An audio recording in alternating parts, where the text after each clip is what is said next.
Dans ce nouvel épisode, nous allons voir comment on peut simplement utiliser l'outil Zoom pour enregistrer une interview de podcast avec quelqu'un ou éventuellement même faire la version YouTube de cette interview.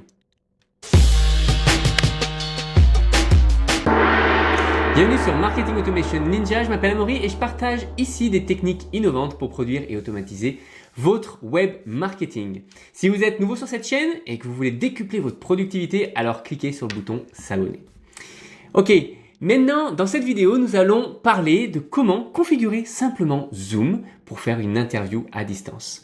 Alors, évidemment, il y a des tonnes de logiciels, il y a des tonnes de configurations poussées, plus ou moins expertes ou pas, avec des enregistrements de chaque côté, etc. Bref, on peut le faire, mais on peut aussi se dire, je ne veux pas m'embêter avec la technique, je veux simplement le faire avec l'outil que j'utilise tous les jours pour mes meetings, c'est Zoom, et on peut le faire, oui, avec une bonne qualité quand même, si on paramètre Zoom comme il faut, et c'est exactement ce que l'on va voir aujourd'hui. Alors, plusieurs choses, et une première chose déjà à comprendre, c'est que quand on enregistre un meeting avec Zoom, on va pouvoir l'enregistrer à deux endroits différents. On va pouvoir l'enregistrer sur notre ordinateur et on va pouvoir l'enregistrer dans le cloud. Alors en fait, pas que deux endroits puisque l'autre personne pourrait aussi l'enregistrer. Mais techniquement, sur notre ordinateur et sur le cloud.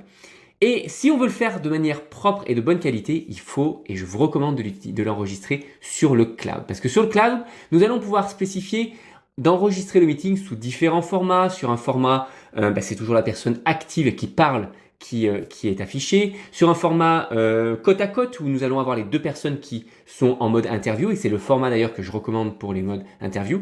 Et vous pouvez avoir différents fichiers, un format audio, etc., etc.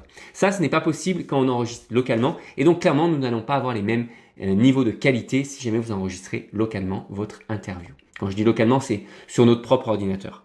Donc, une fois que vous aurez fait cet enregistrement-là, une fois que vous aurez activé les options, vous pourrez simplement vous connecter sur zoom.us et accéder directement dans mon environnement personnel enregistrement et vous verrez ici la liste de tous vos meetings que vous aurez pu réaliser et vous pourrez les télécharger et les consulter ou vice-versa.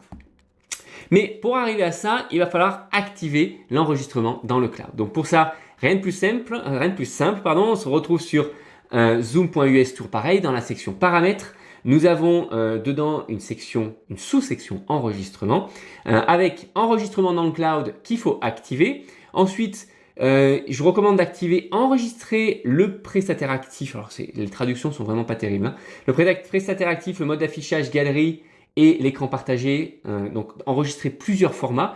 Et dessous, on va pouvoir justement sélectionner comme quoi on veut. Alors pas l'haut-parleur actif, mais c'est le speaker, la personne qui parle, et la vue galerie, c'est-à-dire la vue galerie, c'est ça quand on est côte à côte.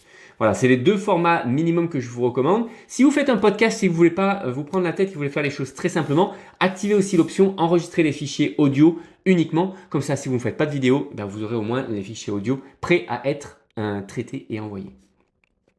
Maintenant, ça va pas suffire pour ce que l'on veut faire, puisque on va aussi avoir besoin d'optimiser pour la vidéo. Et dans ce cas-là, on va descendre un peu plus bas dans les paramètres avancés, toujours pareil sur zoom.us, paramètres enregistrement. Nous allons avoir quelques options. Typiquement, l'option optimiser l'enregistrement pour un monteur tiers, un vidéo tiers, pardon. Cette option-là est importante pour avoir la meilleure qualité vidéo possible.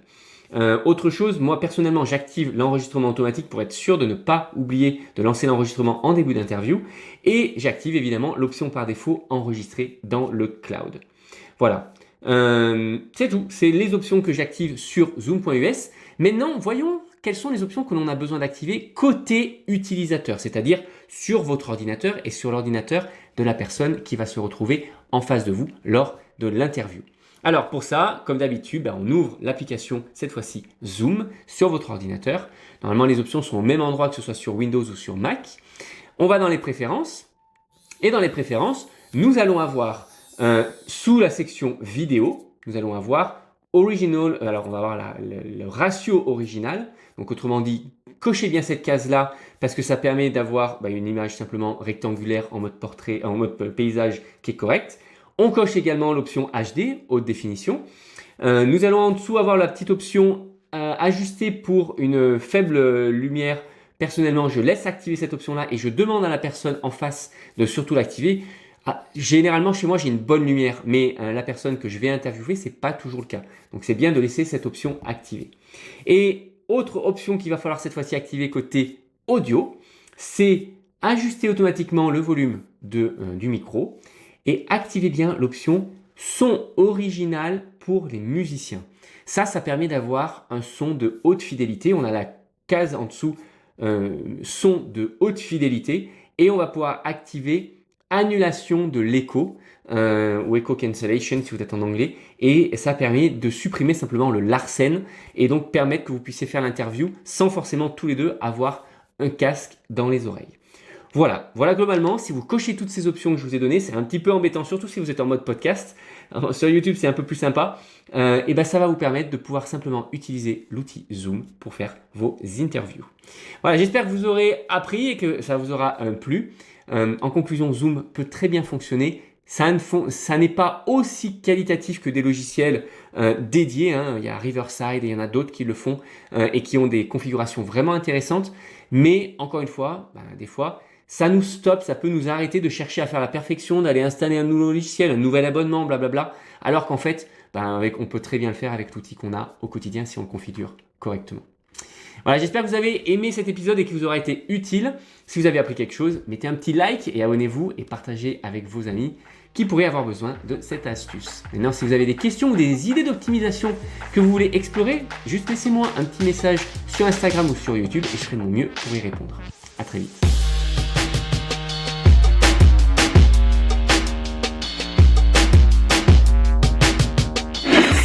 Marketing Automation Ninja.